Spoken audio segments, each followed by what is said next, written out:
Hello again. I thought I'd make a shortish video about this Philips record player. Now, I've done some videos in the past about it and how I was able to fix it so it did spin because it was all seized up, so that's good. Now, it's not been in the best of health. I've got a spring that's just taped on here, missing from the arm assembly, I think. I've never had the centre spindle for this, so I've never been able to kind of try that out. And I've also had issues with this Starless kind of cartridge that fits into here. When it's actually sat in with no gap here, it will not reach the record and it won't play the record. So that's why it's kind of at an angle there. It's not brilliant. Now, I've been looking on eBay for quite a few months, and I was amazed to see one of these come up for sale. And it's not a complete record player. It's just the top part, so it seems like it was perhaps part of a radiogram. I was able to order that on eBay. I got the seller to lower his price by quite a lot, so I ended up just paying sort of 1/3 of the sort of listing price, the buy it now price. So that was good, and it's arrived. So what I'm going to have a look at it because I fancy putting the spindle into here. Oops, I've just popped that through there. I've been able to pop the centre back in again. As you'll be able to see, it's a very poor version of the Beatles Love Me Do. Not worth anything because it's not in very good condition, and as you can see, it's all kind of messed up on the label and everything. So I thought, check an old record on. Now, you're going to hear a background hum, and unfortunately I don't know if that is really what you get out of these as standard, or if it's this particular record player that's got a bit of a problem with the hum. It might be, there you go, it's just the speaker, I think. It's probably grounding out or doing something. Position this over the record. So what we can do on this record player, what's interesting is there's a limit here. It feels like you can't move the Starless along any further, but once you lower it and then start to watch it, you'll see it move along. So it's just a useful way to cue the record.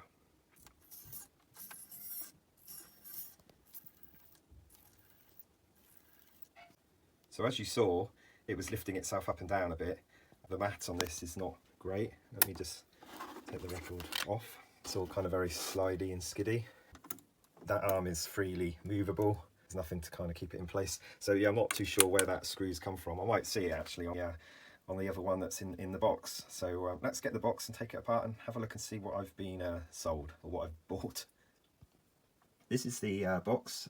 Unfortunately, it's got a part protruding, so this is how it arrived.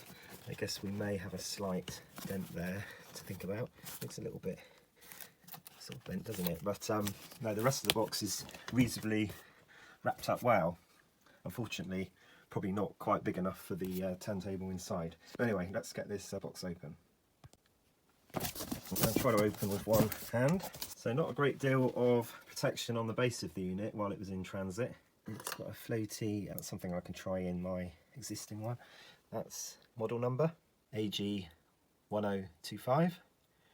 It's also a 200 to 240 volt setup, so it's probably fairly complete. Just like I mentioned before, looks like that could have bent maybe slightly, but some pliers there might help. And the seller did say it was working, so I guess the rest of the unit was in unsalvageable condition. That's the mains feed by the looks of it. The old black and red wires. Hints of that spring at all, that little spring there. I think that one's in place there anyway. No, that's not big enough, that spring, to be the one that's... this is what we have. It came out of a Philips radiogram model number F6G40A. Or 0A. So that's the same as mine, but that kind of... It's a bit like a bit discoloured, so maybe it's been subject to light. The light's got into there, and Starless feels okay. Alright, so let's just take this off a minute. That still feels pretty free, like the other one does. Where did I put the spindle? Not there. So this is what I was actually looking for quite a long time, and I couldn't find one.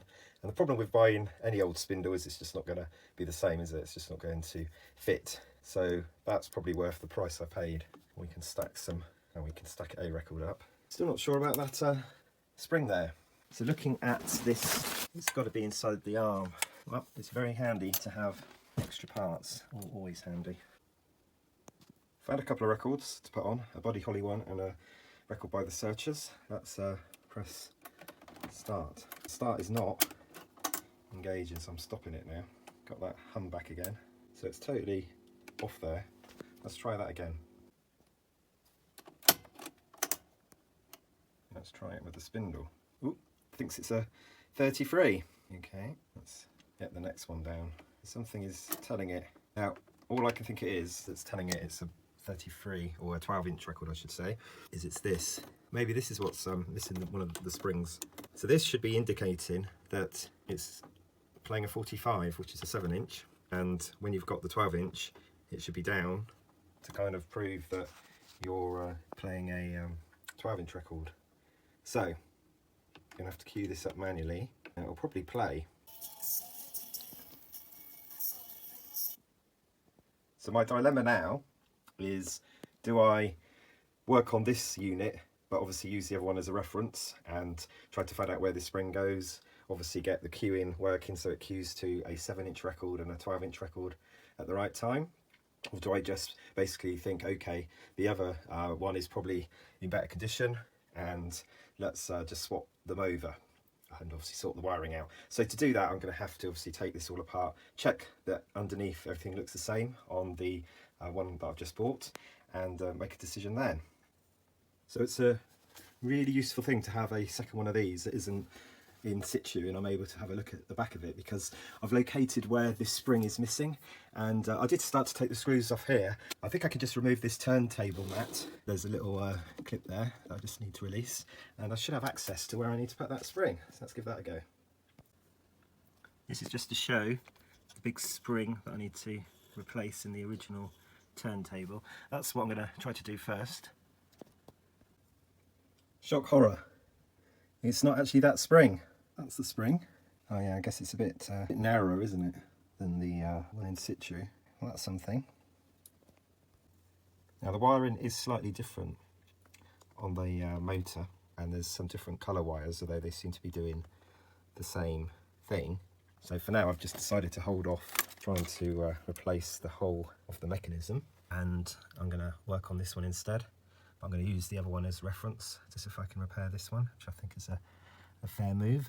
And I've also had to solder these wires back on, because unfortunately, as I was stretching things around and pulling things about, I pulled these off. So I think that's okay for now. I'm going to try taking apart the arm assembly on the one that I got recently, and see if I can find out where that spring is missing. Still can't see it. Just be wary, there are 3 very small ball bearings that sit within this plastic. The screw to adjust to lower the arm is this one here. It's kind of marked in a blue, do not tamper or mess with. That's what you need to adjust. So I've just basically brought it up very slightly, which means that the arm will go lower and actually touch a record. So another thing that doesn't work on here is there should be a pin located underneath this arm, so when you bring it up like this, it should basically be able to stay up, and then you don't need to use the spindle. You can have a record on there, press start, and it will basically move the arm to the right position. So looking at the other turntable I've got, mechanically it seems to be sound. So I've tried all of the actions with the arm lifted up, and when you've got it set to 45 for instance, and this feels quite free, basically it does move the arm into the right position. So I think I'm going to cut my losses with this turntable unit and have a go at soldering in this one. So that's my plan now, because the size detection doesn't work. It may just need lots of lubrication taken apart, but I don't feel too happy about taking the actual mechanism apart fully. So I've decided to go down that route. I've had a bit of a breakthrough with the original turntable. I'll just go and explain why I haven't swapped the other one over, and it's mainly because of the wiring from the pickup from the stylus end. So where my finger is, this is quite different to what's on the original turntable, and I could have made some provision for it, but I wasn't sure by leaving some of these components in place if it would affect the power of the signal. So that's why I've left that in. But no, my breakthrough on the original table, so I've now got it to position the arm over the right size record. And the reason why it wasn't working properly is all to do with this here. So this is the detector for the size, and it wasn't basically sat in its default position because of a bent piece of metal. And I'll show you what that bent piece of metal was.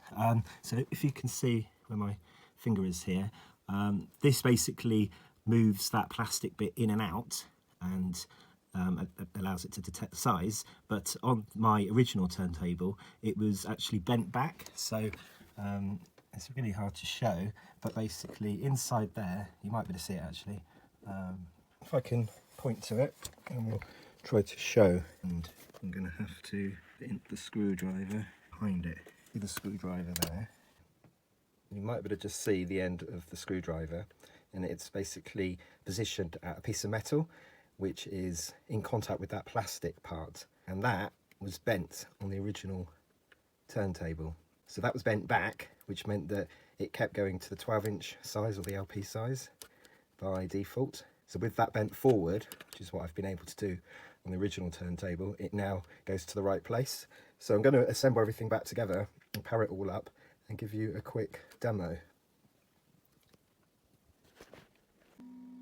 So I've come to the end of the video now. I've got one more last thing to do actually. So I've got a pin that is missing from this arm. So there's a pin at the bottom of this which enables you to basically position it high, and then you don't need to stack records. It will just automatically move to the right position and play the records. So I fixed the size detection, so that's really good. So it's really useful to have that other turntable there for reference. And as you know, I was going to try swapping a few more things out, but I'm glad I didn't do that. I've still got obviously spare parts on that I can reuse, so that's really good. Let's just see if this works. So let's press start. I don't know if I need to press it twice, but it looks like I did that time. It's cued just in the right place. Really, really good. The other thing that I'm not sure about is where this spring came from. Now, there's nothing like that on the other turntable over there, so really don't know where that come from. Any ideas, let me know. I guess with this hum, it's possibly like an earthing issue. So if someone could give me some tips on what to look for, and if there's anything else I should be doing, perhaps safety-wise, to protect myself from this whole thing. Thank you for watching, and I'll do some more videos in the future. Bye for now.